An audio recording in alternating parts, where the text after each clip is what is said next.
Good morning everybody. सबको नमस्कार। Rahul good morning. Dharmendra Radhe Radhe Radhe Radhe भाई। उम्मीद कर रहा हूँ कि आप सभी क्लास स्टार्ट हो चुकी है। आप मुझे देख पा रहे हैं, सुन पा रहे हैं? एक कमेंट करके बता देंगे क्या सब कुछ परफेक्ट चल रहा है, ताकि हम आज का रंगारंग कार्यक्रम आगे बढ़ा सकें।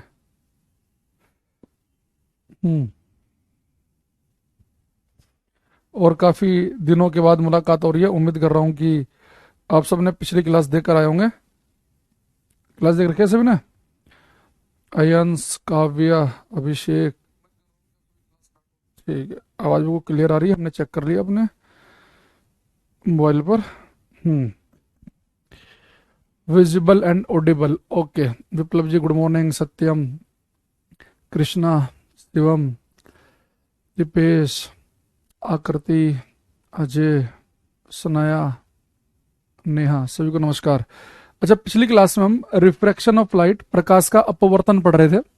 उसमें मैंने आपको दो तीन बातें बताई थी, रिवीजन करा देता हूं एक बार। कि एक तो लाइट जब अपना मीडियम चेंज करती है, लाइट मीडियम चेंज करती है तो उसे हम रिफ्रैक्शन अपवर्तन कहते हैं। मीडियम चेंज करते समय लाइट की फ्रीक्वेंसी, आवृत्ति नहीं बदलती है। एक मैंने आपको बताया था कि जब लाइट एक से दूसरे मीडियम में जाएगी जय, एक मीडियम को हम कहेंगे डेंसर सघन, एक को हम कहेंगे रेरर विरल। तो डेंसर मीडियम का रेफ्रेक्टिव इंडेक्स अपवर्तनांक मैंने आपको ज्यादा बताया था। कुछ रेफ्रेक्टिव इंडेक्स मैंने लिखवाए थे पिछली क्लास की, मैंने पीडीएफ आपके सामने रख रखी है पहले से ही, ताकि आपको याद सा हो जाए। देखो, तो ये मैंने कुछ मीडियम से के आपको रेफ्रेक्टिव इंडेक्स बताए थे कि जैसे कि एयर का लगभग एक के आसपास होता है, 1.0003। ठीक है। एक मैंने आपको बताया था कि याद रखना आपको पानी का 1.33 या 4/3। ठीक। ग्लास का, कांच का होता है 3.5, सॉरी 3/2। और आपका ये कितना होता है हमारा, 1.5। ठीक है। एक बताया था ग्लिसरीन का भी 1.5 होता है, डायमंड का 2.42 होता है, सिलिकॉन का 3.9 होता है, और जर्मेनियम का 4। तो इस तरह हमने कुछ रेफ्रेक्टिव इंडेक्स पढ़े थे। इन्हें हमने कहा था एब्सोल्यूट रेफ्रेक्टिव इंडेक्स। यानी हम वैक्यूम का एक मानकर बाकी को बता रहे थे कि ये भाई ये ज्यादा डेंस है, फिर ये उससे ज्यादा डेंस है, ये उससे ज्यादा डेंस है, उससे ज्यादा है, ये उससे ज्यादा, उससे ज्यादा है। तो जैसे जैसे रेफ्रेक्टिव इंडेक्स, कपिल, अवध, जैस, टाइम्स एग्रो क्लास में जैसे जैसे रेफ्रेक्टिव इंडेक्स बढ़ते रहेंगे वैसे वैसे मीडियम सघन होता रहेगा। तो एब्सोल्यूट रेफ्रेक्टिव इंडेक्स की वैल्यू फिक्स होती है कि पानी का एब्सोल्यूट रेफ्रेक्टिव इंडेक्स 1.33 है तो 1.33 है। डायमंड का 2.42 है तो 2.42 ही है, 2.42। ऐसे ही मान लो कि मैं आपसे कह रहा हूं कि एयर का 1.0003 है तो वही है। तो ये सब हमने वैक्यूम का एक मानकर उसके हिसाब से हमने वैक्यूम से कंपेयर किया इन सबको। तो हमारे पास कुछ रेफ्रेक्टिव इंडेक्स हैं। इनसे हमें फायदा क्या हुआ कि हम किसी भी मीडियम में अब लाइट की स्पीड निकाल सकते थे। मैंने आपसे कहा था किसी मीडियम में आपको लाइट की स्पीड निकालनी है तो जिस मीडियम में लाइट की स्पीड निकालनी है उसी के रेफ्रेक्टिव इंडेक्स से डिवाइड कर देंगे। तो ये हम सभी जानते ही हैं कि जैसे हमने पिछली क्लास में क्वेश्चन लिया था कि पानी में, वाटर में इस लाइट की स्पीड निकालनी थी, तो वाटर में लाइट की स्पीड निकालनी थी तो वाटर के ही रेफ्रेक्टिव इंडेक्स हमने डिवाइड कर दिया था। ठीक है। इसके अलावा हमारे पास में फिर हमने देखा था कि किसी मीडियम में लाइट की स्पीड निकालने के लिए हम क्या करते हैं, जिस मीडियम में लाइट की स्पीड निकालनी है उसी के रेफ्रेक्टिव इंडेक्स से डिवाइड करते हैं। तो ऐसे रेफ्रेक्टिव इंडेक्स का फॉर्मूला निकल के आया था C/V, और C होता है लाइट की स्पीड वैक्यूम में, V होता है लाइट की स्पीड मीडियम में। तो दोनों स्पीड है तो रेफ्रेक्टिव इंडेक्स की कोई भी यूनिट, कोई भी मात्रक नहीं होगा। एक क्वेश्चन हमने ये किया था कि अपवर्तनांक एक मात्रकहीन राशि है। फिर मैंने लास्ट में आपको एक क्वेश्चन कराया था। उम्मीद कर रहा हूं कि यहां तक की बात आपको बिल्कुल अच्छे से याद है। अब हम आगे बढ़ सकते हैं। अब आज की क्लास स्टार्ट कर रहे हैं। ठीक है सर, मैंने कभी भी साइंस फाउंडेशन का क्लास नहीं किया, कोई दिक्कत तो नहीं? साइंस फाउंडेशन क्या होता है भाई? ये MD? हम्म। ये क्या कुछ अलग भी पढ़ाना है क्या तुम्हें? अरे भाई, ये फाउंडेशन बेसिक से लेके आराम आराम सारी चीज बता तो रहे हैं तुम्हें। ये तुम लोगों ना कंफ्यूज ही रहते हो, पता नहीं क्या तुमने ग्रेजुएशन किया, क्या माइंड डेवलपमेंट किया तुमने अभी तक अपना, तुम्हें पता नहीं चल रहा। तुम क्लास में पढ़ रहे हो, समझ में आ रहा, बस यही फाउंडेशन है, यही बेसिक है, और यही टॉप लेवल है। जितना हमें जरूरत है जनरल साइंस की, मोर देन इनफ है, इतना ही। अगर आपको समझ में आ रहा, नहीं समझ में आ रहा तो फिर तो चाहे तुम फाउंडेशन कर लो, चाहे 5वीं क्लास की किताब पढ़ लो। अगर नहीं आ रहा तो फिर तो नहीं आ रहा है वो है। अब देखो, अब यहाँ पे बच्चे हम लिखेंगे, लिखेंगे refractive index, refractive index of glass with respect to water, Hindi में लिखेंगे कांच का अपवर्तनांक, कांच का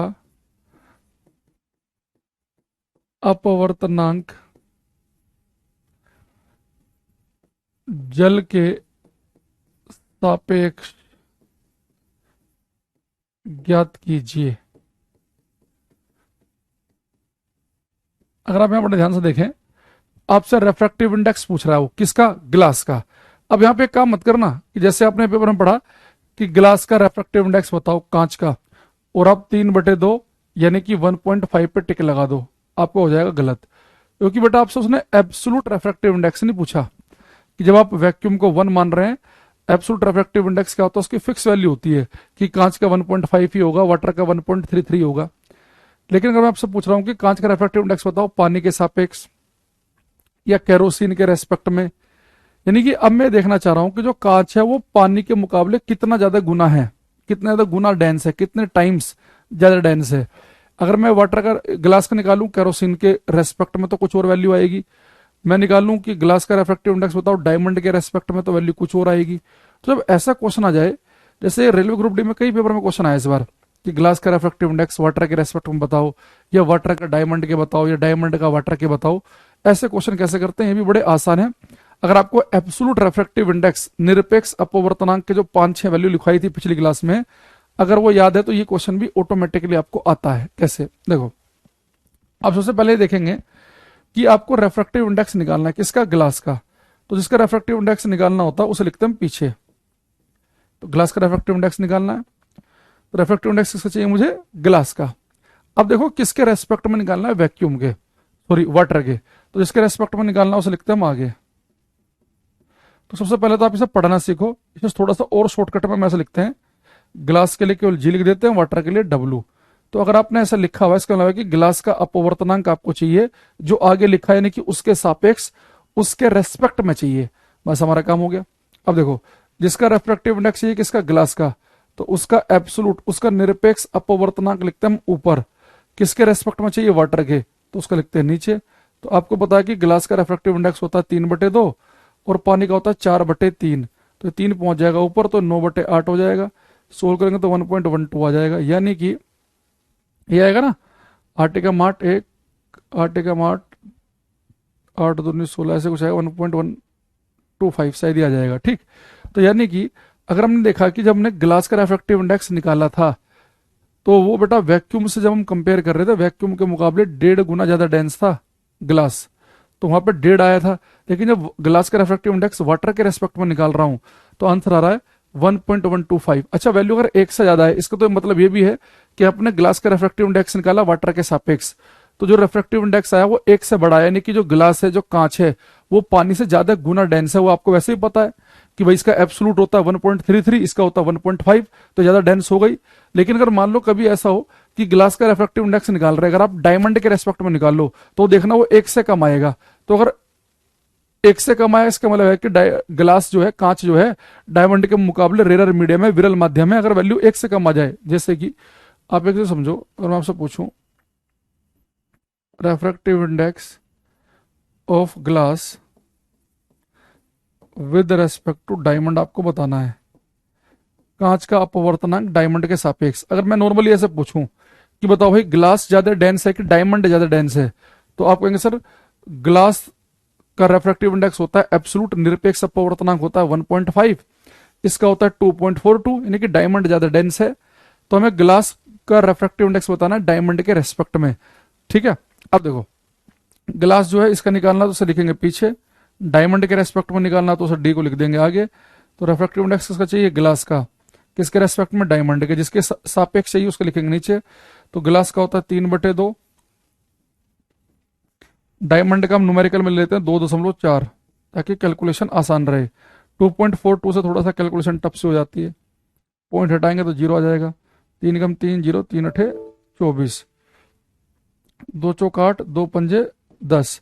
तो आंसर कितना आ गया हमारा? 5/8। अभी देखो ये वैल्यू 1 से कम आई है, यानी कि ग्लास का रेफ्रैक्टिव इंडेक्स हमने डायमंड के रेस्पेक्ट में निकाला तो वैल्यू 5/8 यानी कि 1 से कम आई है, यानी कि ग्लास जो है विरल माध्यम है, रेयर मीडियम है डायमंड के सापेक्ष।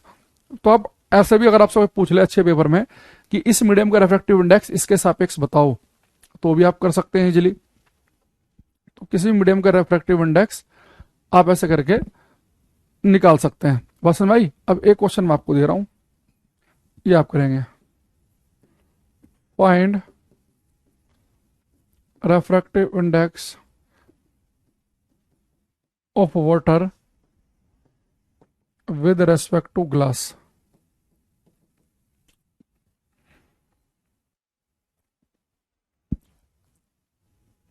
जल का अपवर्तनांक कांच के सापेक्ष बताइए।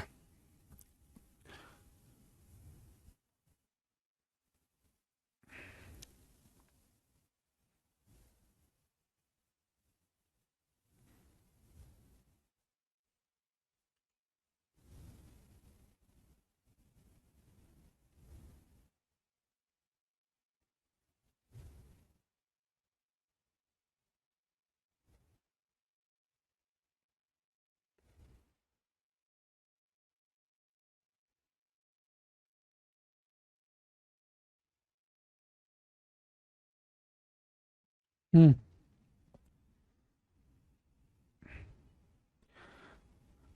जय का बिल्कुल ठीक आंसर आया हमारे सामने एकदम।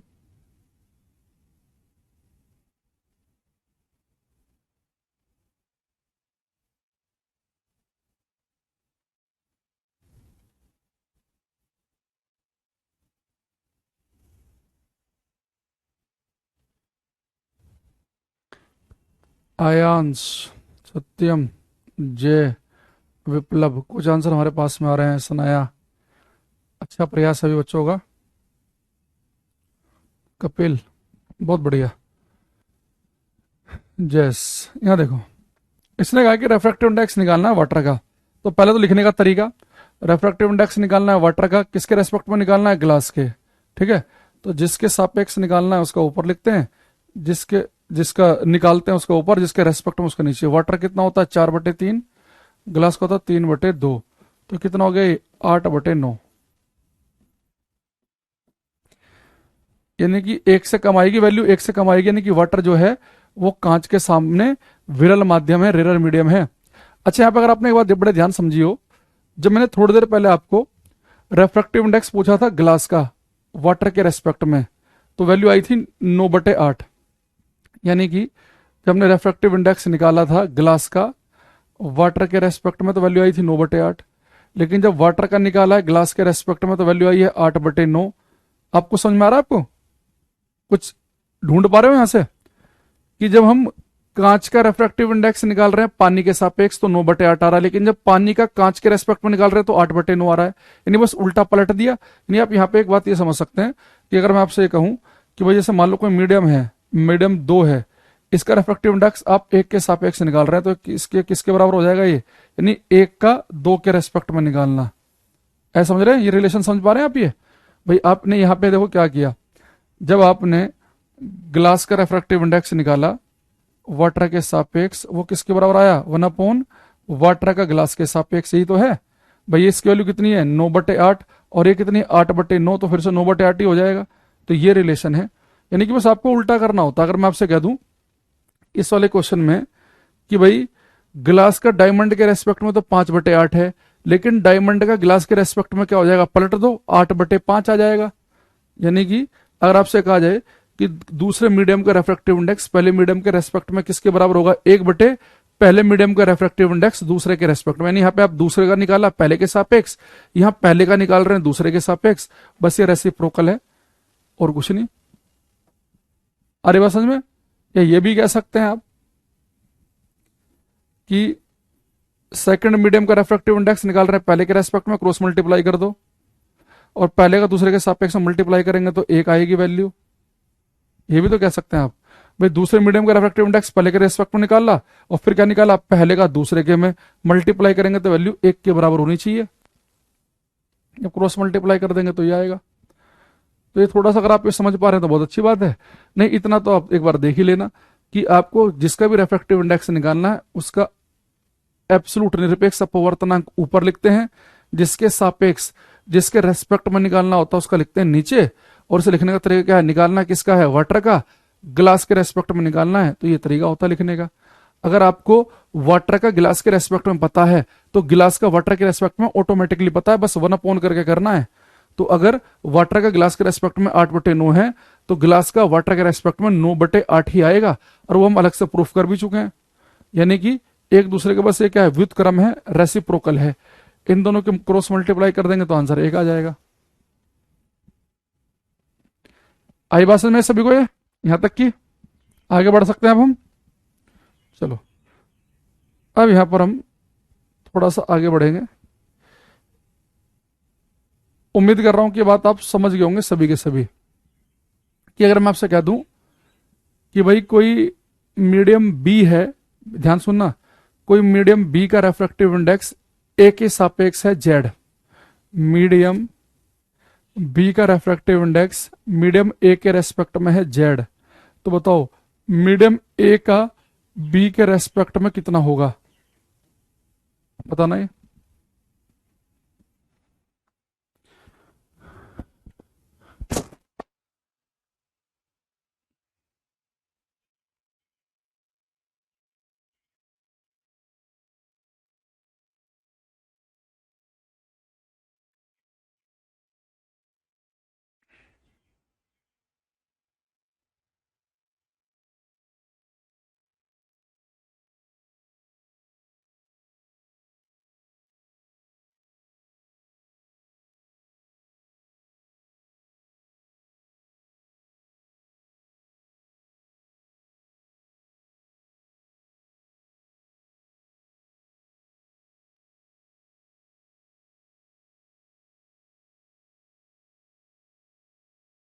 हम्म, आयुष, लक्ष्मी, शिवम, सत्यम, धर्मेंद्र, बहुत बढ़िया।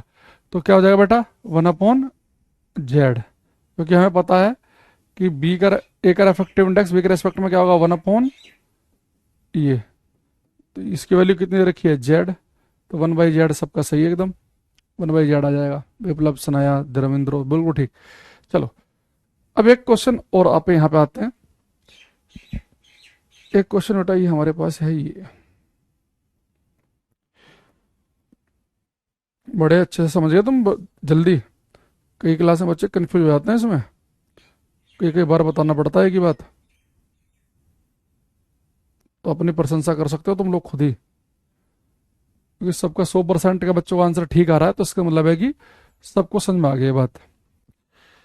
हाँ, अगर 20-30% को नहीं आए तो मामला हो जाता है गड़बड़। एक क्वेश्चन ये करना, ये ध्यान से करो।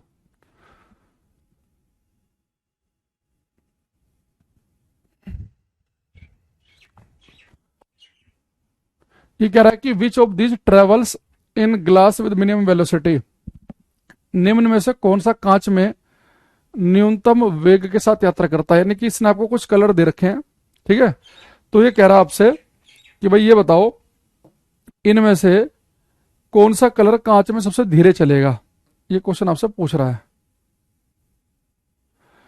निम्न इनमें से कौन सा कांच में न्यूनतम वेग के साथ यात्रा करता है। अब देखो यहां बड़े ध्यान से बात को समझना। अब हमारे से कह रहा है कि जैसे कांच में लाल रंग छोड़े, बैंगनी छोड़े, हरा छोड़े, पीला छोड़े, कौन सा धीरे चलेगा, ये आपको बताना है, ठीक है। अब कुछ आंसर हमारे पास आने लगे, इनसे काव्य का फास्ट आंसर आया, इसमें बाकी बच्चा आंसर देते रहना। पर यहाँ पे एक चीज सुनना ध्यान से, देखो ये दो तरह के क्वेश्चन होते हैं। एक ये होता है कि वैक्यूम निर्वात की बात करता है पेपर में, वो खाली जगह बिल्कुल वैक्यूम, और एक बात बेटा वो करता है मीडियम की, माध्यम की।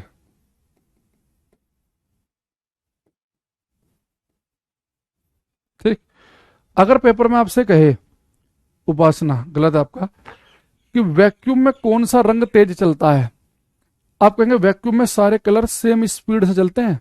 वैक्यूम में जितनी स्पीड से लाल रंग भागता है उतने से हरा, उतने से पीला। तो सन की लाइट व्हाइट लाइट होती है, 7 रंग का कॉम्बिनेशन, सारे रंग सेम स्पीड से भाग रहे होते हैं तो सबको मिलकर व्हाइट रंग देते हैं। तो वैक्यूम में सारे के सारे कलर भागते हैं सेम ही स्पीड से। लेकिन वैक्यूम के अलावा कोई मीडियम दे दे, कांच दे दे, डायमंड दे दे, पानी दे दे, कि इनमें तेज कौन भागता है। जब किसी माध्यम की बात करें, जैसे यहाँ पे ग्लास की रखे कांच की, तो किसी मीडियम में लाल रंग की स्पीड सबसे ज्यादा होती है और बैंगनी की होती है सबसे कम। तो किसी मीडियम में सबसे स्लो चलता है बैंगनी रंग और फास्ट चलता है रेड कलर। इसके बारे में थोड़ा इसके एक्सप्लेनेशन के बारे में भी आएंगे हम। पहले इसका आंसर लिख लेते हैं क्योंकि आंसर इसका ज्यादा इंपॉर्टेंट है। तो लिखेंगे इन वैक्यूम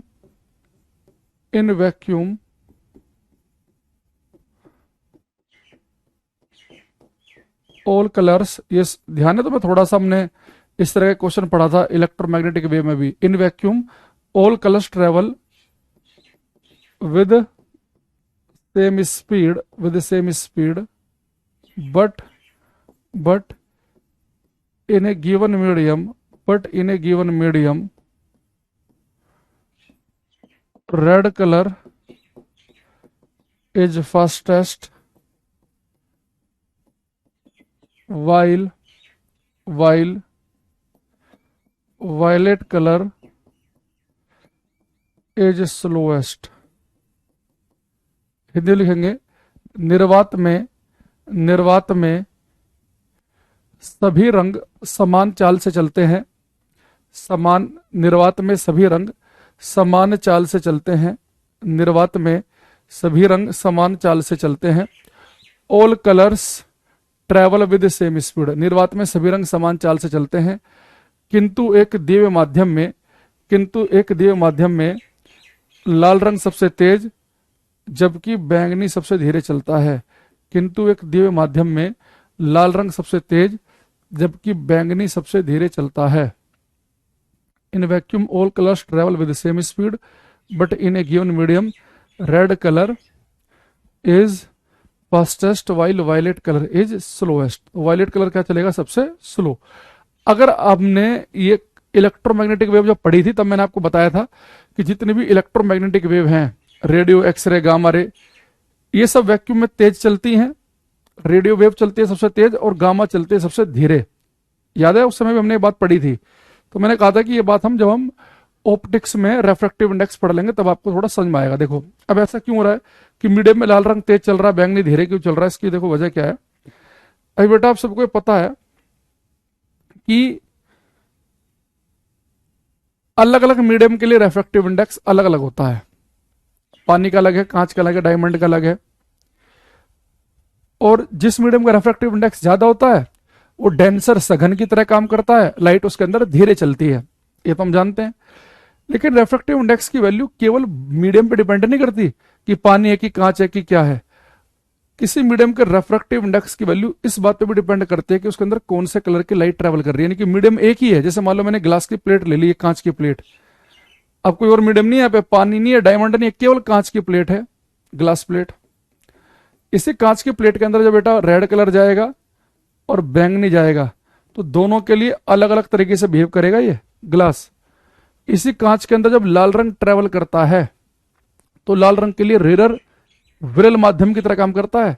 किसी भी मीडियम का रेफ्रेक्टिव इंडेक्स, किसी माध्यम का रेफ्रेक्टिव इंडेक्स लाल रंग के लिए कम होता है। यानी जब लाल रंग उसके अंदर जा रहा है तो मीडियम रेरर विरल माध्यम की तरह बिहेव करता है, एक रेरर मीडियम हो जाएगा, लाल रंग इसलिए तेज भागता है। लेकिन जब उसी मीडियम के अंदर वायलेट कलर बैंगनी रंग भागता है तो बैंगनी रंग के लिए मीडियम डेंसर सघन बन जाएगा। यानी कि वही कांच बैंगनी के लिए सघन डेंस हो जाएगा तो इसलिए बैंगनी धीरे हो जाता है। वही कांच लाल के लिए रेरर की तरह काम करता है इसलिए लाल रंग तेज भागता है। ऐसा समझो कि एक व्यक्ति है, वो अपने ऑफिस में काम कर रहा है, थोड़ा बिजी है। ऐसे कोई व्यक्ति आ गया कोई नौकरी मांगने या कोई ऐसे कुछ चीज, कुछ हेल्प मांगने, जैसे उसके केबिन में घुसेगा वो कहेगा अरे यार कैसे घुस रहे हो तुम केबिन में, बाहर बैठो, पहले मुंह उठा के चले आए हो यहाँ पे, तो उसे धमकाएगा वो। वही व्यक्ति थोड़ी देर बाद कोई नेताजी आ जाए, जैसे गेट खोलेगा, नेताजी भाई साहब बिजी तो नहीं हो, अरे नेताजी कैसी बात कर रहे हो, आपके लिए बिजी, अरे भाई साहब बैठो, अपना ही ऑफिस समझो। वही व्यक्ति 10 मिनट पहले बड़ा बिजी दिखा रहा था अपने आप को। एक आम आदमी के लिए बड़ा एकदम मूड उसका चेंज हो गया था कि उसे डिस्टर्ब कर दिया। नेताजी आगे कोई या कोई ज्यादा पैसे वाला व्यक्ति आ गया तो तुरंत चेयर छोड़ दी कि अरे आप बैठो, आपके लिए है नेताजी है। तो ऐसे ही वही मीडियम लाल रंग के लिए अलग तरीके से बिहेव करता है, बैंगनी के लिए अलग तरीके से बिहेव करता है। कोची एक साइंटिस्ट हुए, उन्होंने एक रिलेशन बताया इसके बारे में, बड़ा सा रिलेशन। आप सिंपली ऐसे समझ सकते हैं कि रेफ्रेक्टिव इंडेक्स जो होता है ना, उसकी वैल्यू लाइट की जो वेवलेंथ है, तरंग दैर्घ्य है, उसके इनवर्सली प्रोपोर्शनल है, व्युत्क्रमानुपाती। इसका मतलब यह है कि जिस रंग के वेवलेंथ होगी ज्यादा, तो उस रंग के लिए मीडियम का अपवर्तनांक रेफ्रैक्टिव इंडेक्स कम होगा। तो जैसे कि लाल रंग की वेवलेंथ ज्यादा होती है, तो लाल रंग जो होता है, रेड लाइट जो होती है, रेड कलर जो होता है, उसकी वेवलेंथ ज्यादा, तो रेड लाइट के लिए किसी मीडियम का रेफ्रैक्टिव इंडेक्स कम होगा। लेकिन बैंगनी की वेवलेंथ सबसे कम होती है, तो बैंगनी रंग के लिए रेफ्रैक्टिव इंडेक्स मीडियम का कैसा होगा, ज्यादा। तो ये क्वेश्चन भी आता है कि किसी मीडियम का रेफ्रैक्टिव इंडेक्स, किसी माध्यम का अपवर्तनांक किस लाइट के लिए ज्यादा होता है, बैंगनी लाइट के लिए। तो बैंगनी कलर के लिए अगर रेफ्रैक्टिव इंडेक्स ज्यादा है मीडियम का, तो मीडियम डेंसर हो गया बैंगनी के लिए, तो बैंगनी स्लो चलेगा। लाल रंग के लिए मीडियम का रेफ्रैक्टिव इंडेक्स कम होता है, किसी माध्यम का रेफ्रैक्टिव इंडेक्स लाल रंग के लिए कैसा होता है बेटा, कम। तो अगर लाल रंग के लिए कम है, तो इसका मतलब क्या हो गया कि लाल रंग के लिए मीडियम विरल माध्यम की तरह काम कर रहा है, रेडर की तरह काम कर रहा है, तो इसलिए लाल रंग तेज भागेगा। ठीक है, तो उम्मीद कर रहा हूं कि आप इस वाले क्वेश्चन को आंसर याद रखेंगे कि अगर मीडियम है तो बैंगनी रंग की स्पीड कम क्यों होती है, क्योंकि बैंगनी के लिए रेफ्रैक्टिव इंडेक्स माध्यम का ज्यादा होता है। लाल रंग तेज क्यों चलता है, क्योंकि लाल रंग की वेवलेंथ ज्यादा है, तो इसलिए इसके लिए मीडियम क्या होता है, रेडर की तरह काम करता है। तो ये बात आपको ध्यान रखनी है सभी को। ठीक, अब मैं एक बहुत सुंदर क्वेश्चन पूछूंगा, उसका आंसर थोड़ा सा सोच समझ के देंगे ध्यान से। क्वेश्चन है मेरा आपसे कि the value of refractive index depends पहला ऑप्शन है ओनली ऑन मीडियम, सेकंड है only on colour of light, एक है ओनली ऑन टेम्परेचर, एक है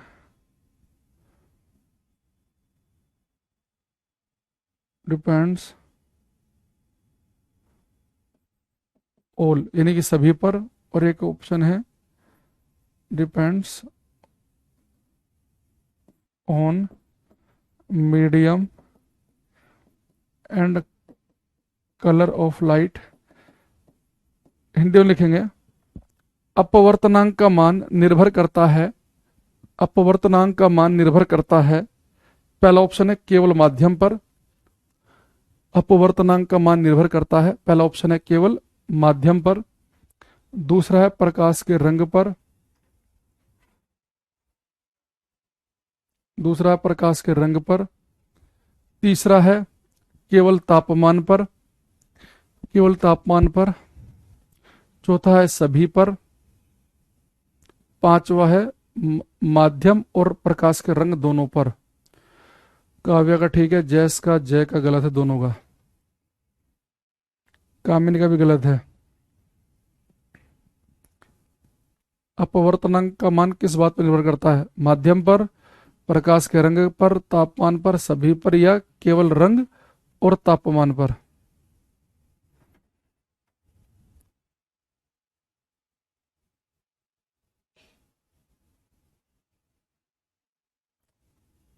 विप्लव, धर्मेंदो, उपासना, कपिल, कृष्णा, गलत है सभी का।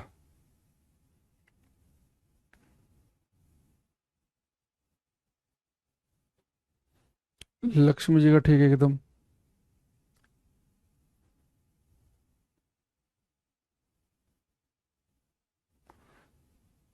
धर्मदेव गलत। देखो आपको बच्चे इसमें तो कोई कंफ्यूजन होगा ही नहीं कि रेफ्रैक्टिव इंडेक्स की जो वैल्यू है वो मीडियम पे तो डिपेंड करती ही है। भाई अलग अलग मीडियम का रेफ्रैक्टिव इंडेक्स अलग अलग है, तो इसमें तो कुछ सोचना ही नहीं है। ठीक है, अच्छा जे ठीक है आपका। दूसरा अब सही कर दिया आपने, रागनी का गलत है, रणवीर का भी गलत है। यहाँ देखो, अच्छा ये आपको अभी पता चल गया कि रेफ्रैक्टिव इंडेक्स लाइट के कलर पे भी डिपेंड करता है। तो रेड कलर के लिए रेफ्रैक्टिव इंडेक्स की वैल्यू कम होती है किसी मीडियम की, और वायलेट के लिए कैसी होती है, ज्यादा, ये भी पता है। बेटा टेम्परेचर के ऊपर भी रेफ्रैक्टिव इंडेक्स की वैल्यू डिपेंड करती है। ये अगर आपको नहीं पता ना तो अब हम आगे चीज पढ़ेंगे, मिराज, मृग, मरीचिका, उसका कॉन्सेप्ट नहीं समझ पाओगे आप। अब यहाँ ध्यान ध्यान रखना, टेम्परेचर की बात कैसे कर रहा हूं मैं। मान लो मेरे पास कोई एक मीडियम है, जैसे हवा है, वो हवा भी गर्म है कि ठंडी है, उन दोनों का रिफ्रैक्टिव इंडेक्स भी अलग अलग होता है। गर्म हवाएं जो होती हैं वो एक विरल रेयर मीडियम की तरह काम करती हैं, और ठंडी हवाएं डेंस की तरह काम करती हैं, है हवाई, लेकिन वही मीडियम गर्म है कि ठंडी है, उसके हिसाब से भी रिफ्रैक्टिव इंडेक्स बदल जाएगा। गर्म हवाएं विरल माध्यम की तरह बिहेव कर रही होंगी, ठंडी डेंस की तरह, यानी कि टेम्परेचर बढ़ने पर रिफ्रैक्टिव इंडेक्स कम होने लगता है। जितना ज्यादा हवा का तापमान ज्यादा होगा, उसका रिफ्रैक्टिव इंडेक्स उतना ही कम होगा, उतना ही विरल माध्यम की तरह काम करेगी, रेयर की तरह काम करेगी। तो टेम्परेचर के बढ़ने पर, तापमान के बढ़ने पर रेफ्रैक्टिव इंडेक्स जो होता है ना, अपवर्तनांक, इसकी वैल्यू घटती है, यानी कि टेम्परेचर के ऊपर भी रेफ्रैक्टिव इंडेक्स की वैल्यू डिपेंड करती है। तो आंसर क्या हो जाएगा हमारा इसमें, आंसर हमारा यहाँ पे बन जाएगा डी ऑप्शन, ऑल। बहुत सारे बच्चों को लगा कि भाई मीडियम तो बता रखा है सर ने, कलर ऑफ लाइट भी, तो एक आध आप भी बताओगे, नहीं बताओगे, सारे मैं बताऊंगा, तो कुछ पढ़ा होना चाहिए तुम्हारे लिए भी। तो रेफ्रैक्टिव इंडेक्स की वैल्यू किस किस फैक्टर पे डिपेंड कर रही है। एक हमने क्या पढ़ा कि मीडियम कैसा है, एक हमने पढ़ा कि लाइट का कलर कैसा है, एक हमने पढ़ा कि टेम्परेचर कैसा है, ठंडा है कि गर्म तापमान है, कौन से कलर की लाइट उसके अंदर से जा रही है, और वो मीडियम कौन सा है। ये बात आपको सारी ध्यान रखनी है, ठीक। तो ये वाला जो फैक्टर है ये हमारे आगे चल के काम आने वाला है, तो इसे हम बिल्कुल एकदम से ध्यान रखेंगे, ठीक है। अच्छा, अब मैं यहाँ पे आपसे एक आध क्वेश्चन पूछने से पहले काम करते हैं, चलो अभी पूछ लेते हैं।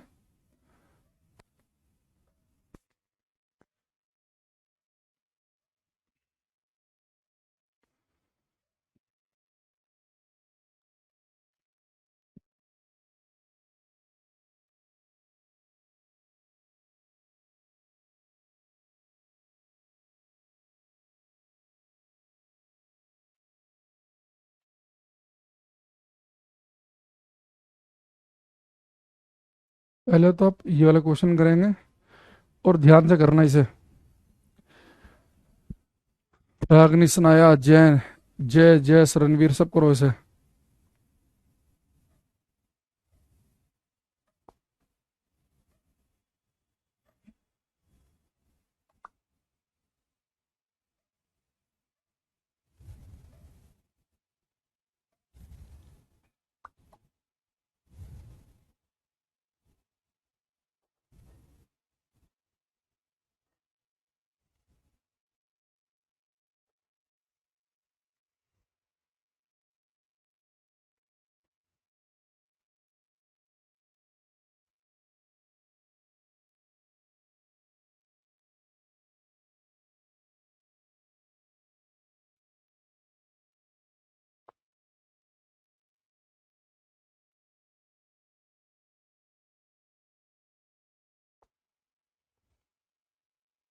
हम्म। सत्यम, रणवीर, कामनी, सबका गलत आ रहा भाई, अभी तक एक का भी ठीक नहीं है। जैस का भी गलत। क्वेश्चन पूरा पढ़ो ध्यान से। जो बच्चे बी ऑप्शन लिख रहे हैं उन सबका गलत है। टीचर को पता है कि आप बी पे टिक लगाओगे।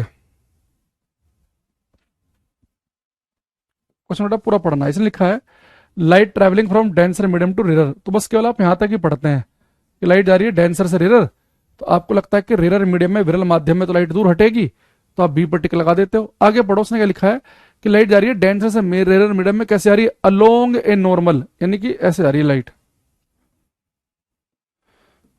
ये ये बेटा आपका नॉर्मल है, ये आपकी बाउंड्री है,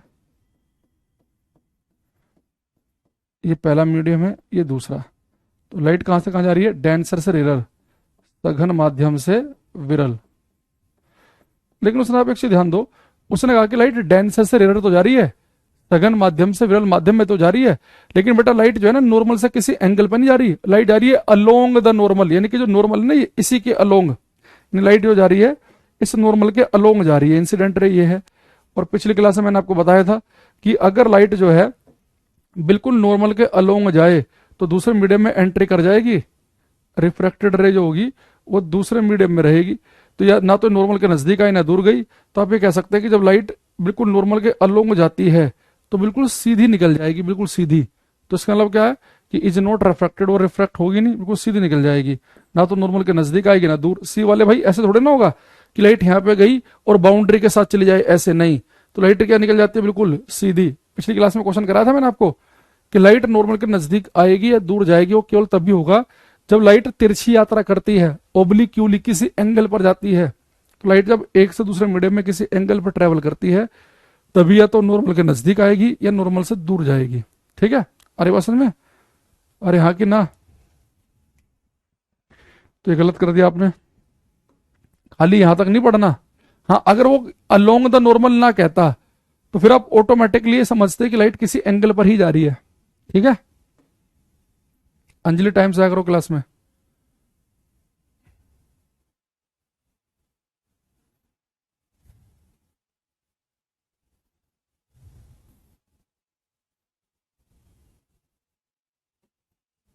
ये करना,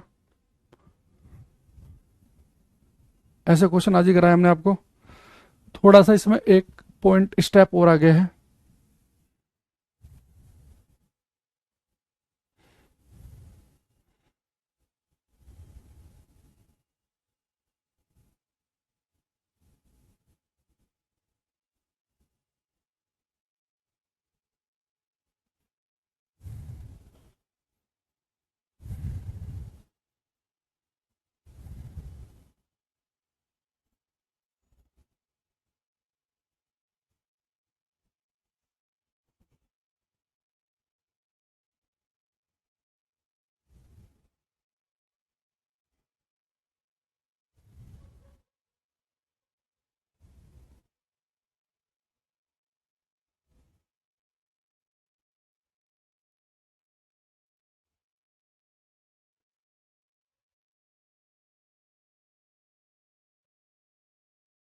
बताओ इसका आंसर क्या होगा।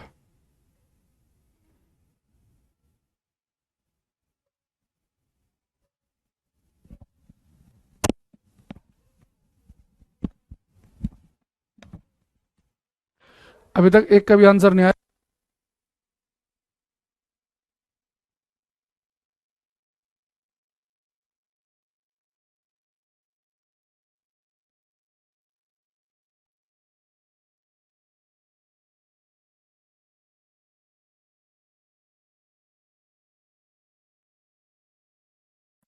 जय धर्मेंद्र कामिनी उपासना, कुछ आंसर हमारे पास आ रहे हैं, देखते ठीक है कि नहीं। इसने कहा है if the speed of light in medium 1 and medium 2 are 2.5 into 10 की power 8 metre per second and 2 into 10 की power 8 metre per second respectively, refractive index of medium 1 with respect to medium 2। देखो इसने कहा कि रेफ्रैक्टिव इंडेक्स बताना medium 1 का। अभी मैंने आज ही बताया था आपको कि रेफ्रैक्टिव इंडेक्स बताना मीडियम 1 का किसके रेस्पेक्ट में बताना बेटा, विद रेस्पेक्ट टू मीडियम 2, दूसरे मीडियम के रेस्पेक्ट में, यानी कि n1 अपॉन n2 की वैल्यू हमें निकालनी है।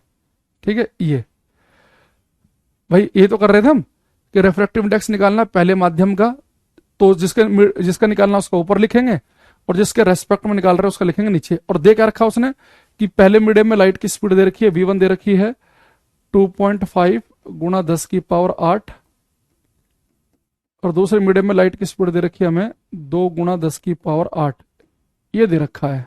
ठीक है, रागिनी का ठीक लग रहा है मुझे एकदम, विप्लव का गलत लग रहा है। यहां देखो, अब बेटा आपने क्या कर दिया, पहले मीडियम का रेफ्रैक्टिव इंडेक्स निकालना दूसरे के रेस्पेक्ट में, तो पहले मीडियम का रेफ्रैक्टिव इंडेक्स ऊपर लिखेंगे दूसरे का नीचे।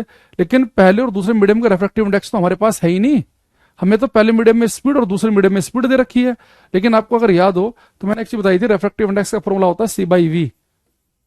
तो सी क्या, लाइट की स्पीड वैक्यूम में तो फिक्स है, कांस्टेंट है। अगर आपको यानी कि अगर n2 n1 निकालना से आपको n1 अपॉन n2 की वैल्यू निकालनी है तो वो क्या आएगी आपकी, वो आएगी v2 अपॉन v1। कैसे, अगर n1 लिखा है आपने ऊपर तो v1 कहाँ आएगा, नीचे।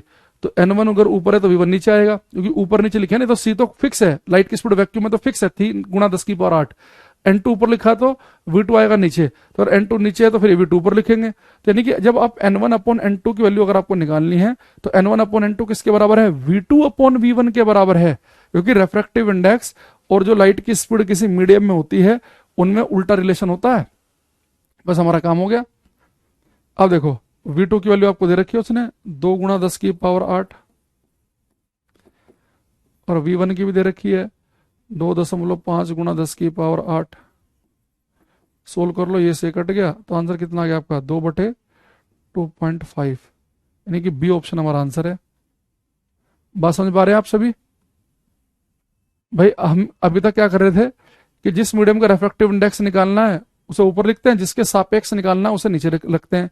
लेकिन हमारे पास वहां पे मीडियम के रेफ्रेक्टिव इंडेक्स होते थे कि पहला मीडियम मान लो कांच है, पानी है, डायमंड है, दूसरा भी हमें पता होता था। लेकिन हमें पता ही नहीं है कि मीडियम 1 कौन है, मीडियम 2 कौन सा है। बस ये बताना कि मीडियम 1 का रेफ्रेक्टिव इंडेक्स बताना दूसरे के सापेक्ष। लेकिन उसने हमें कुछ दे रखा है कि पहले मीडियम में स्पीड दे रखी है, दूसरे में स्पीड दे रखी है।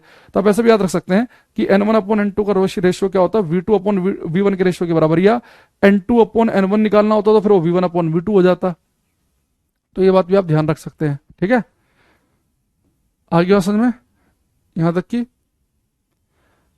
अब इतना करने के बाद में जितना अभी तक हमने यहां पे देखा है, वापस चलते हैं। अब हम रिफ्रैक्शन के नियम पढ़ने के बिल्कुल लायक हो चुके हैं।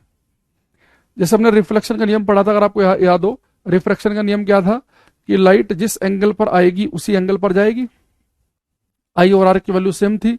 लेकिन रिफ्रैक्शन में ऐसा नहीं है, तो लाइट नॉर्मल के नजदीक आ रही है या नॉर्मल से दूर जा रही है, या तो नजदीक या दूर। तो यहाँ पे आई आर तो सेम नहीं है। जब लाइट नजदीक आ रही है तो आर की वैल्यू छोटी हो रही है, और जब लाइट दूर जा रही है तो आर आई से बड़ा हो रहा है।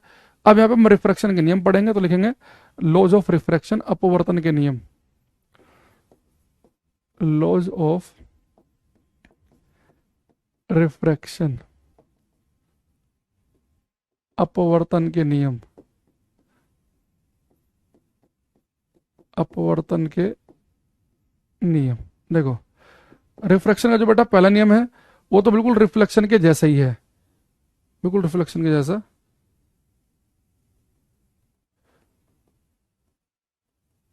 यानी कि पहला क्या है कि जो इंसिडेंट रे है ये आपतित किरण, ये जो नॉर्मल है, और जो रिफ्रैक्टेड रे है अपवर्तित किरण, ये तीनों हमेशा होंगे एक ही प्लेन में, एक ही तल में। जैसे वहां पे था ना कि इंसिडेंट रे, आपतित किरण, नॉर्मल और रिफ्लेक्टेड परावर्तित किरण, तीनों एक ही प्लेन में होते थे, यहां भी एक ही प्लेन में होंगे। यानी अगर इंसिडेंट रे बोर्ड से चिपक के आएगी तो रिफ्रैक्टेड रे भी बिल्कुल बोर्ड से चिपक के ही जाएगी। ऐसा नहीं होगा कि इंसिडेंट रे तो बोर्ड से चिपक के आ रही है और रिफ्रैक्टेड रे ऐसे बाहर आएगी बोर्ड से, नहीं। तो पहला तो बिल्कुल सेम है कि इंसिडेंट रे, नॉर्मल और रिफ्रैक्टेड रे, ये तीनों होंगे एक ही प्लेन में। तो लिखेंगे पहला इंसिडेंट रे,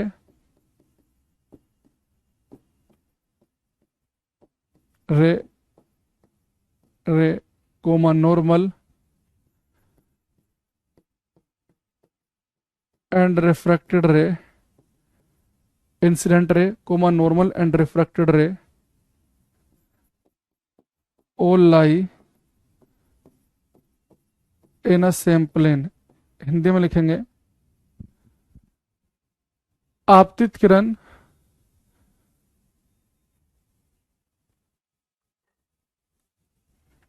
कोमा अभिलंब और अपवर्तित किरण, आपतित किरण कोमा अभिलंब और अपवर्तित किरण, तीनों हमेशा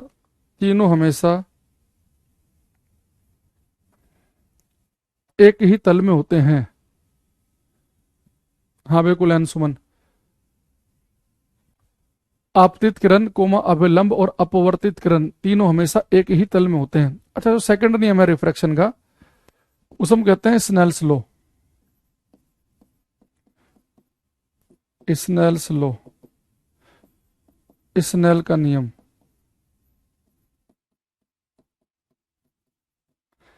देखो भाई, रिफ्लेक्शन का जो सेकंड नियम था परावर्तन वाला, उसमें तो आई आर की वैल्यू सेम थी, यहां तो आई आर सेम नहीं है। तो इनमें क्या संबंध है वो हमें बेटा किसने बताया, स्नेल्स ने। तो स्नेल ने कहा कि जो आई आर है ना उनके साथ में आप लगाओ साइन। तो स्नेल का नियम कहता है कि साइन आई और साइन आर का जो रेशियो होता है ना, ये रेशियो रहता है कांस्टेंट, इसके लिए फिक्स होगी, कांस्टेंट होगी, और नियत होगी।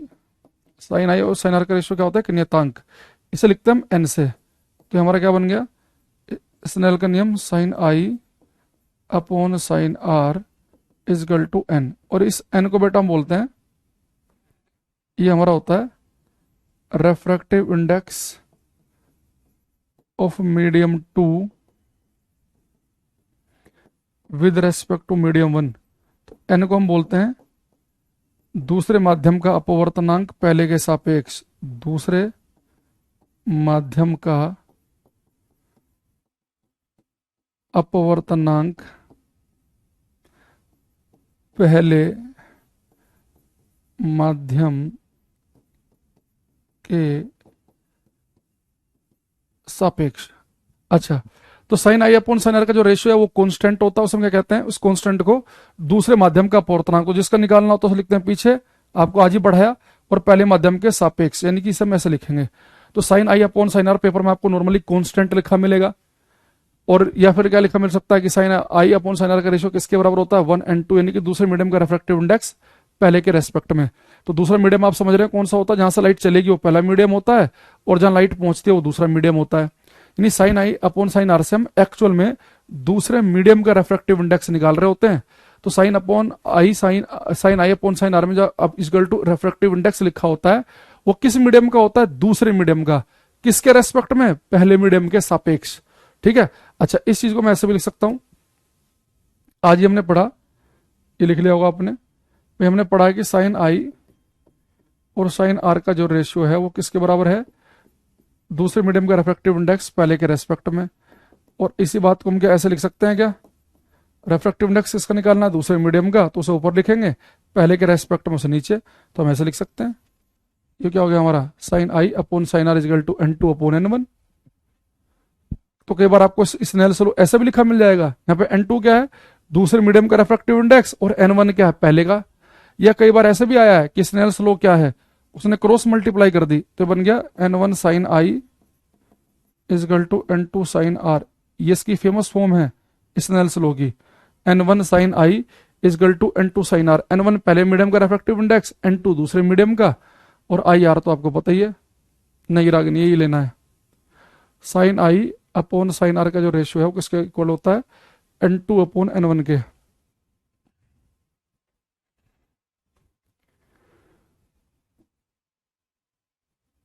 एक यहां जाओ, साइन आई अपॉन साइन आर किसके बराबर है, N2 अपॉन N1 के।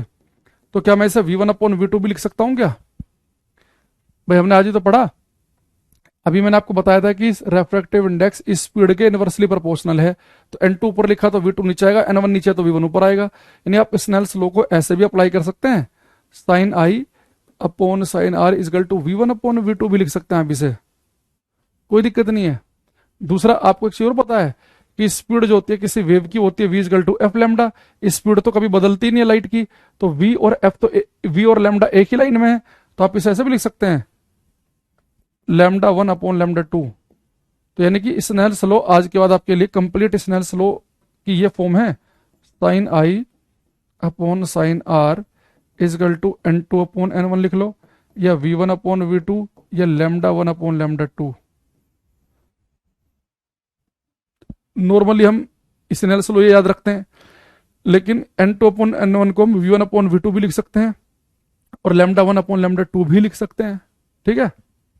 इसका मैं आपको एक दो एप्लीकेशन दिखाऊंगा कि स्नेल्स लॉ को हम यूज कैसे करते हैं।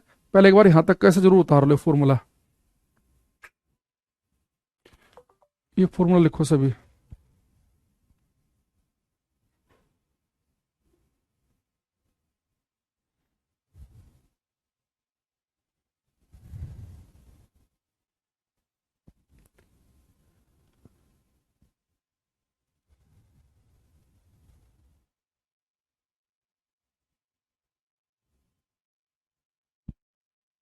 सर अगली वैकेंसी कब आएगी रेलवे की, प्लीज बता भाई, अभी पहले ये वाली तो पूरी हो जाने दो।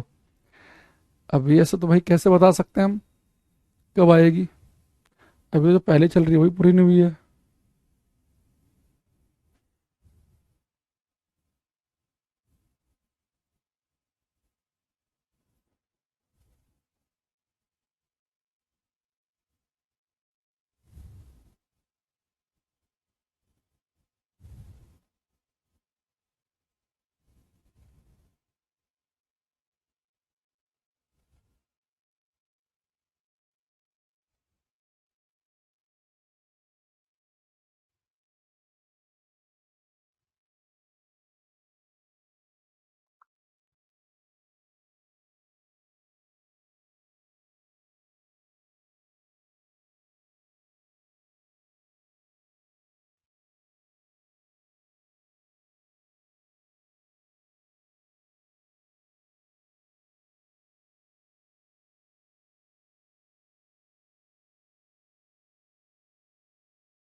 हम्म।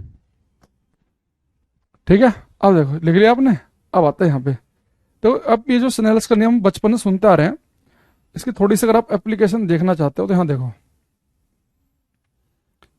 जैसे मैं आपसे बोलूँ कि भाई लाइट जो है एक मीडियम से दूसरे मीडियम में जा रही है, ठीक। मान लो किसी एक मीडियम से लाइट दूसरे मीडियम में गई, तो मान लो कि मैंने आपको एंगल दे दिया 30 डिग्री का, और ये एंगल दे दिया मैंने आपको 45 डिग्री का, ठीक। और जो पहला मीडियम है इसका रेफ्रेक्टिव इंडेक्स आपको बताना है क्या होगा, और दूसरे मीडियम का रेफ्रेक्टिव इंडेक्स दे रखा है आपको 2। तो मैं अगर आपसे बोल दिया जाए कि लाइट एक से दूसरे मीडियम में जा रही है, पहले मीडियम का रेफ्रेक्टिव इंडेक्स आपको बताना है, दूसरे मीडियम का दे रखा है 2, और आपको आई और आर की वैल्यू भी दे रखी है, तो स्नेल का नियम लगा लो।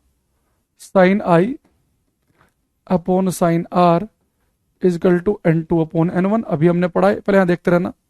अच्छा, ये साइन आई, आई क्या होता है बेटा?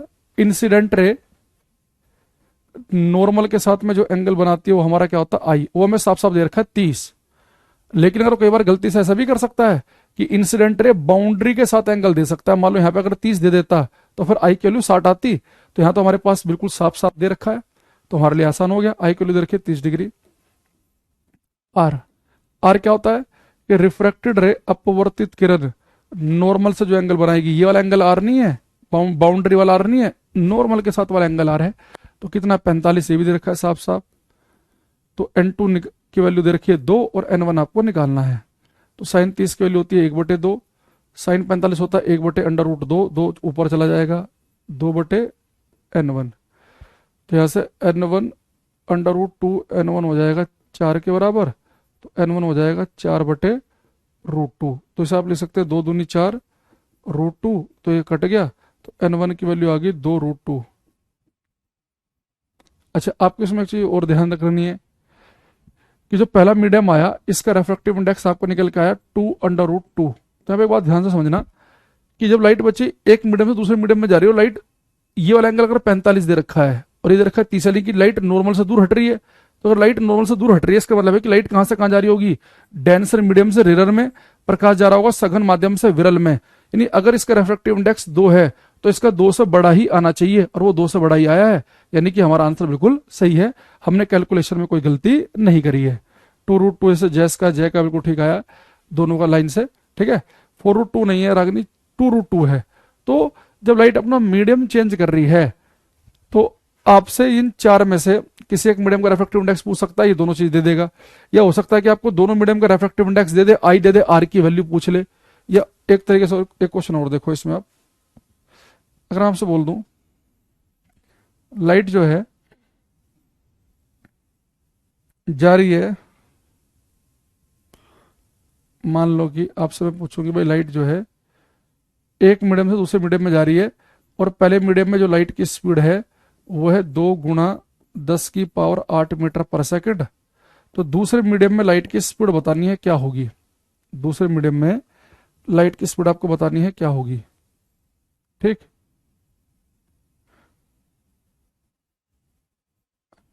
और ये एंगल अगर मैं आपसे बोलूँ कि 30 डिग्री है, ठीक। और ये मान लो कि इस बार बोल दूं कि भाई ये एंगल जो है आपका, चलो 60 डिग्री ले लो, ये एंगल है 60। तो बताओ दूसरे मीडियम में लाइट की स्पीड क्या होगी?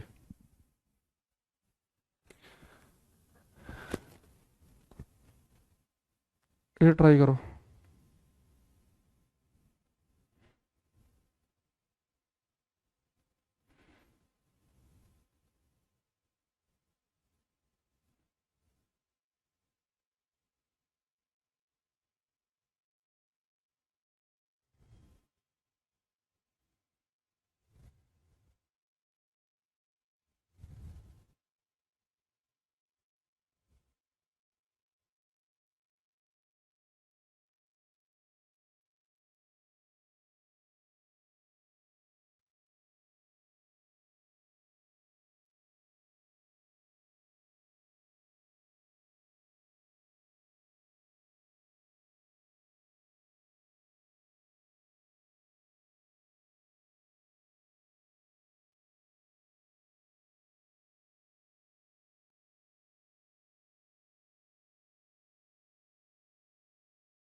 पहले वाला क्वेश्चन करो भाई, बैक कर देंगे बाद में।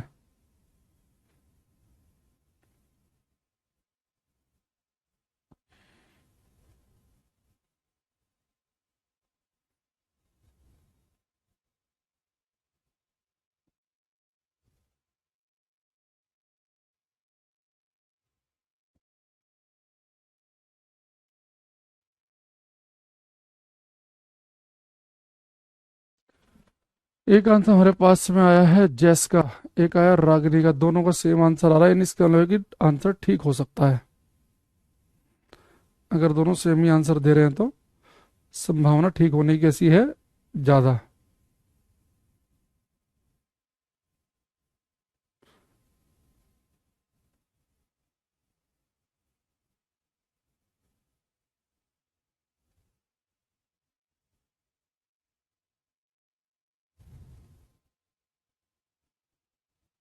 और ट्राई करो, 1 मिनट का समय और मिल रहा है आपको।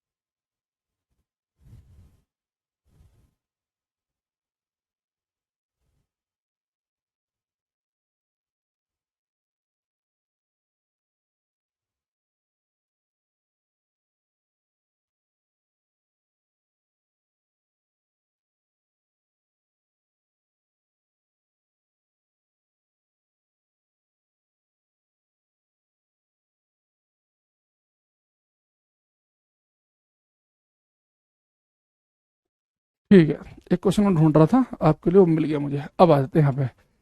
अच्छा, एक क्वेश्चन क्या है, हमें बताना है कि दूसरे मीडियम में लाइट की स्पीड बतानी है। तो आपको पता बेटा, स्नेल का नियम आप ऐसे तो लिख सकते हैं, sine I upon sine are is equal to N two upon N one या V one upon V two. भैया मुझे स्पीड निकालनी है तो स्नेल का नियम मैं स्पीड की फॉर्म में लिख दूंगा। तो आई की वैल्यू कितनी है, 30 डिग्री। आर की वैल्यू कितनी रखी है, 60 डिग्री। वी वन की वैल्यू है 2 × 10⁸ metre per second. We to की वैल्यू चाहिए। तो साइन 30 कितना होता है, 1/2। साइन 60 की वैल्यू होती है √3/2, 2 पहुंच जाएगा ऊपर, 2 × 10⁸ metre per second upon V to. 2 से कट गए 2, तो वी टू किसके बराबर आ गया, 2√3 × 10⁸ मीटर पर सेकंड। ठीक है, तो ये हमारे पास ये वैल्यू आएगी ना।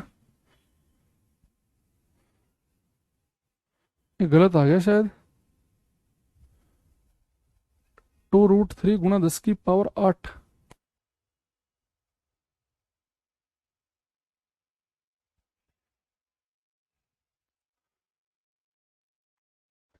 आई की वैल्यू कितनी है, 30।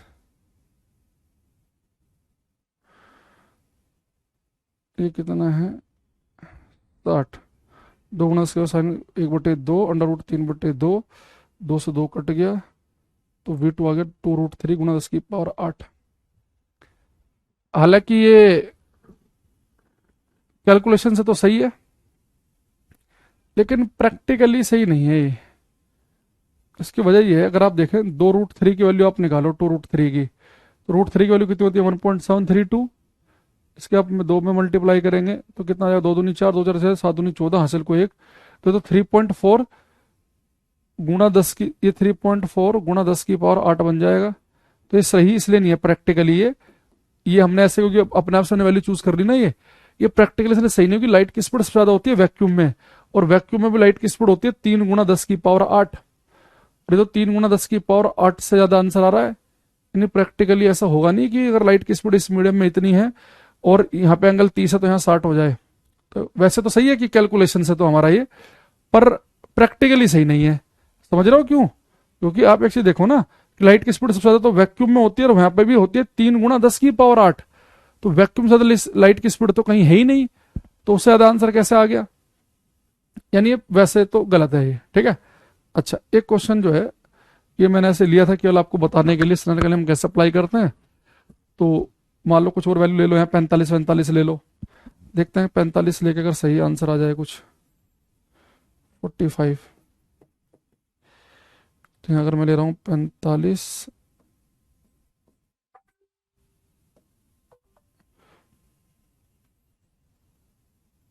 एक बार 45 लेके कर लेते हैं। 37 के लिए 1/2, ये 1/√2 पर पहुंच जाएगा। 2 × 10⁻⁸ मीटर पर सेकेंड अपॉन v2। ठीक है, तो √2 से कट जाएगा √2, तो v2 की वैल्यू आ जाएगी 2√2 × 10⁸मीटर पर सेकेंड है। फिर से गलत आ रहा है, नहीं इस बार सही है, क्योंकि √2 की वैल्यू होती है 1.414, तो यहाँ पे 2 दूनी 4 8, हाँ ये वाला सही है। तो ये आपका वैसे भी सही है, मैथमेटिक्स के हिसाब से तो सही है ही, और ये प्रैक्टिकली भी सही है। 2√2 × 10⁸, क्योंकि आप ये देखो ना, जब भी आप कभी पेपर में क्वेश्चन कर रहे हैं और लाइट की स्पीड अगर 3 × 10⁸ से ज्यादा आ रही है, इसका मतलब है कि या तो हमने कैलकुलेशन में कहीं गलती की है या क्वेश्चन सही से फ्रेम नहीं किया गया है, क्योंकि लाइट की स्पीड वैक्यूम से ज्यादा कहीं हो ही नहीं सकती। मैक्सिमम ही लाइट की स्पीड किसमें है, वैक्यूम के अंदर है। तो आप पेपर में ऑप्शन देखकर भी उन ऑप्शन को तो बाहर कर ही सकते हैं जहां वैल्यू 3 × 10⁸ से बड़ी आ रही हो, तो उन्हें वैसे ही बाहर कर दो। ठीक है, एक क्वेश्चन जो है वो देखना, क्वेश्चन है हमारे पास में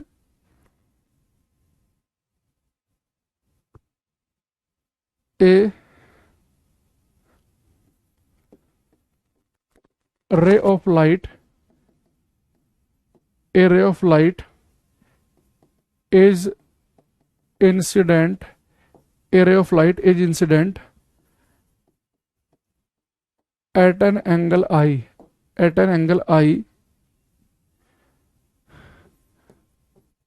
on a glass slab of refractive index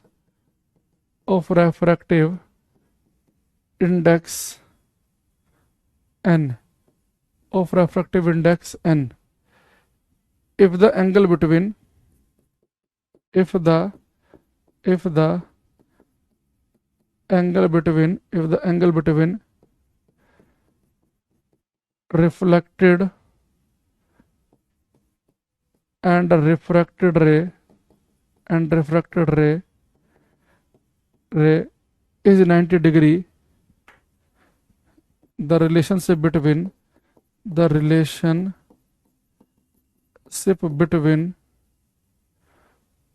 I and n is। Option है आपके पास में I is equal to tan inverse 1/n, tan I is equal to n, sin I is equal to n, और D है cos I is equal to n। Hindi वाले question लिख लो तब तक। हिंदी में क्वेश्चन है, प्रकाश की एक किरण n अपवर्तनांक वाली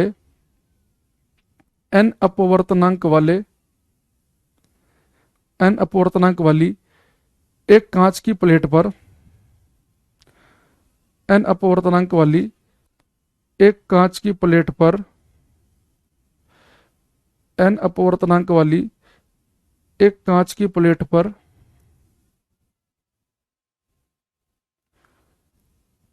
n अपवर्तनांक वाली एक कांच की प्लेट पर n अपवर्तनांक वाली एक कांच की प्लेट पर I कोण पर आपतित होती है, I कोण पर आपतित होती है।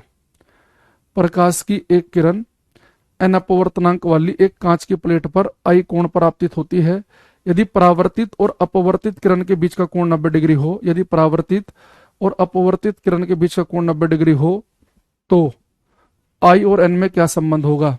यदि परावर्तित और अपवर्तित किरण के बीच का कोण 90 डिग्री हो, तो I तथा n में क्या संबंध होगा। देखो मैं आपको समझा देता हूं उसने क्या कहा है। इसने आगे एक प्रकाश की किरण है, वो इंसिडेंट हो रही है किस एंगल पर, आई एंगल पर, on a glass slab of refractive index n। यानी मैं आपके सामने थोड़ा सा फोटो बना देता हूं आपके लिए थोड़ा सा आसान हो जाए। इसने कहा है कि ये कांच की बेटा प्लेट है, ठीक है, और इस कांच की प्लेट पर एक लाइट इंसिडेंट हुई, एक प्रकाश की किरण आकर टकराई। इंसिडेंट एट एन एंगल आई, तो जिस एंगल पर इंसिडेंट होती है यानी कि वो एंगल होता आई। तो लाइट इंसिडेंट हुई कितने एंगल पे, आई एंगल पे,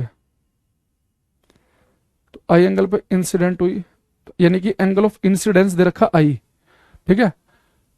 और जो कांच है इसका रेफ्रेक्टिव इंडेक्स दे रखा उसने एन, और आपसे क्या कह रहा है कि एंगल बताना, एंगल है रिफ्लेक्टेड और रिफ्रैक्टेड रे, तो बेटा एक रे तो रिफ्लेक्ट हो गई ये, और एक हो गया रिफ्रैक्ट यानी कि जो दूसरे मीडियम में चली गई। तो ये कह रहा है कि जो रिफ्लेक्टेड और रिफ्रैक्टेड रे हैं, एक हमारे पास में रिफ्लेक्टेड रे, रिफ्लेक्टेड परावर्तित किरण, और एक है ये रिफ्रैक्टेड रे, इनके बीच का एंगल दे रखा उसने 90 डिग्री, ठीक है। तो कह रहा है कि आई और एन में क्या संबंध है ये आपको बताना है। तो मैंने आपके सामने एक फोटो बना दिया है, इसे करो। सहा गलत है तुम्हारा बेटा। देखो क्वेश्चन कुछ नहीं है, कई बार ना क्वेश्चन में देखने में खतरनाक सा लगता है, उसमें होता कुछ नहीं है। उसने कहा है कि प्रकाश से किरण आके टकराई, परावर्तित किरण और अपवर्तित किरण के बीच में कोण 90 डिग्री। अगर आपने रिफ्लेक्शन रिफ्रैक्शन पढ़ लिया तो आपको पता है कि जो रे आके टकराने के बाद उधर ही जाएगी वो तो रिफ्लेक्टेड रे होगी, ठीक है। और जो दूसरे मीडियम में जाएगी वो रिफ्रैक्टेड रे है, वो अपवर्तित किरण है। तो मुझे एक चीज बताओ कि जब लाइट बच्चे रिफ्लेक्ट हुई तो आपको पता लाइट जिस एंगल पर आती है उसी एंगल पर जाएगी। अगर लाइट आई एंगल पर गई तो आई एंगल पर ही वापस जाएगी, ये तो हमें पता ही है। दूसरा, ये बेटा हमारा एंगल क्या दूसरे मीडियम वाला, ये हमारे पास है आर। तो एक चीज ध्यान रखना कि जब लाइट जब भी मीडियम चेंज करे, आप बिना सोचे समझे स्नेल का नियम लगेगा लगेगा, ये बात दिमाग में रखना। Sine I upon sine are is equal to N two upon N one. तो आई की वैल्यू कितनी रखी, आई है, आर की वैल्यू आर है, एन टू है दूसरे मीडियम का रेफ्रेक्टिव इंडेक्स। लाइट चल रही है एयर से और कहाँ जा रही है, ग्लास में, तो ग्लास का रेफ्रेक्टिव इंडेक्स तो आपको एन दे रखा है, एयर का होता है 1 न्यूमेरिकल में। तो साइन आई अपॉन साइन आर की वैल्यू हो गई एन। अच्छा एक चीज आपको और पता है यहाँ पे कि जो रिफ्लेक्टेड रे है और रिफ्रैक्टेड रे इनके बीच का एंगल है 90 डिग्री। तो मैं एक चीज बताओ, ये जो नॉर्मल वाली लाइन है ये, इस स्ट्रेट लाइन को देखो, इसमें 3 एंगल हैं, आई भी 90 भी आर भी। तो एक ही लाइन पे जितने एंगल बनते हैं आई 90 आर, इन तीनों का सम होगा 180। तो आई प्लस आर की वैल्यू कितनी हो जाएगी, 90 हट जाएगा 90, तो आर की वैल्यू हो जाएगी 90 माइनस आई। तो आर की वैल्यू यहाँ 90 माइनस आई पुट कर दो, 90 माइनस आई इजकल टू हो गया एन। तो साइन आई, साइन आई, अच्छा साइन 90 माइनस आई का मतलब होता है कोस आई, ये मैथ आना चाहिए आपको इतना, एन। तो साइन, अरे यार यहाँ पे थोड़ा सा घुसपुड़ सही हो गया, दोबारा ही कर देते हैं।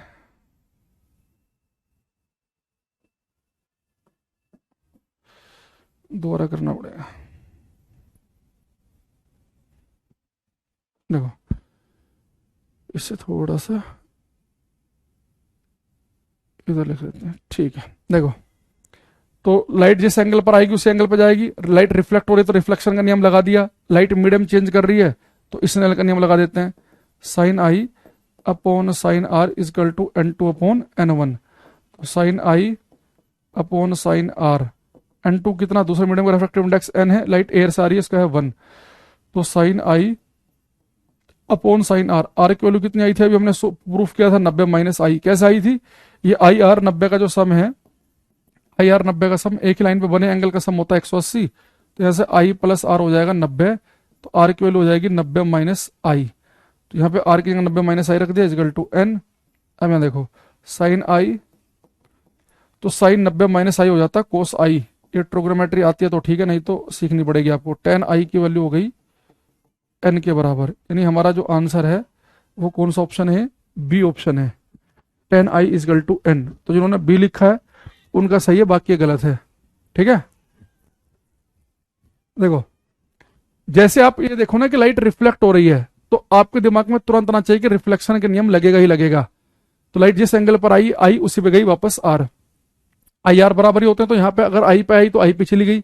एक लाइट कह रहा रिफ्रैक्ट हुई, यानी कि जब लाइट दूसरे मीडियम में जाएगी यानी फिर स्नेल का नियम लगेगा ही लगेगा। तो sine I upon sine are is equal to N two upon N one, n two है दूसरा मीडियम, दूसरा मीडियम जहां पे लाइट पहुंचेगी वो ग्लास का रिफ्रैक्टिव इंडेक्स एन है, जहां से चलेगी जब कुछ ना दे रखा हो तो एयर मान लेते हैं तो 1। बस आपको यहाँ पे आर की वैल्यू निकालनी थी कि आर की वैल्यू कितनी आई, 90 माइनस आई उस रिलेशन से, और साइन 90 माइनस आई होता है कोस आई, साइन अपॉन कोस होता है टेन। तो थोड़ा सा मैथमेटिक्स यहाँ पे आपको आना चाहिए था, वो हमने लगा दिया। तो ये मैंने केवल आपको जो क्वेश्चन कराए हैं लास्ट में 2-3, ये आपको बताने के लिए लगाए हैं कि स्नेल्स लॉ एक्चुअल में इसकी एप्लीकेशन क्या है, कि जब लाइट अपना मीडियम चेंज कर रही होती है तो वहां पे हमें स्नेल का नियम लगाना होता है, स्नेल्स लॉ। तो अगर मान लो एक मीडियम में स्पीड दे रखी लाइट की, दूसरे मीडियम में स्पीड पूछ रहा है, तो साइन आई अपॉन साइन आर को v1 अपॉन v2 लिखो। लेकिन अगर स्पीड ना पूछ रखा हो, रेफ्रेक्टिव इंडेक्स दे रखा हो, तो फिर n2 अपॉन n1 लिखो।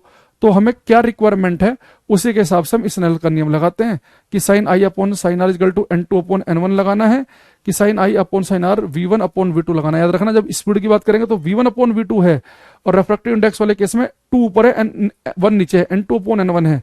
तो इसकी एप्लीकेशन है। अदरवाइज तो आपको क्या करना है, सीधा सीधा स्नेल का नियम याद रखना है कि साइन आई अपॉन साइन आर का जो रेशियो होता है वो कांस्टेंट होता है, उस कांस्टेंट को हम कहते हैं refractive index of medium 2 with respect to medium 1। उसे लिखने का तरीका हमने आज सीख लिया है। इसी चीज को हम ऐसे भी लिख सकते हैं, क्रॉस मल्टीप्लाई करके स्नेल का नियम आपको ऐसे भी लिखा मिल सकता है पेपर में। स्नेल का नियम को हम ऐसे भी लिख सकते हैं, sine I upon sine r equal to v1 upon v2, ये लैम्डा 1 अपॉन लैम्डा 2। पहले मीडियम में लाइट की वेवलेंथ दे रखी हो, दूसरे मीडियम में पूछ रहा हो, तो अब भी हम कर सकते हैं। ठीक है, बाकी इसमें हम कल देखेंगे और चीजें, तो आपको और बढ़िया समझ में आएगा। ठीक है, तो इसे एक बार पढ़ के आना। मिलते हैं कल की क्लास में। ठीक है, thank you, bye, take care everybody, bye everyone.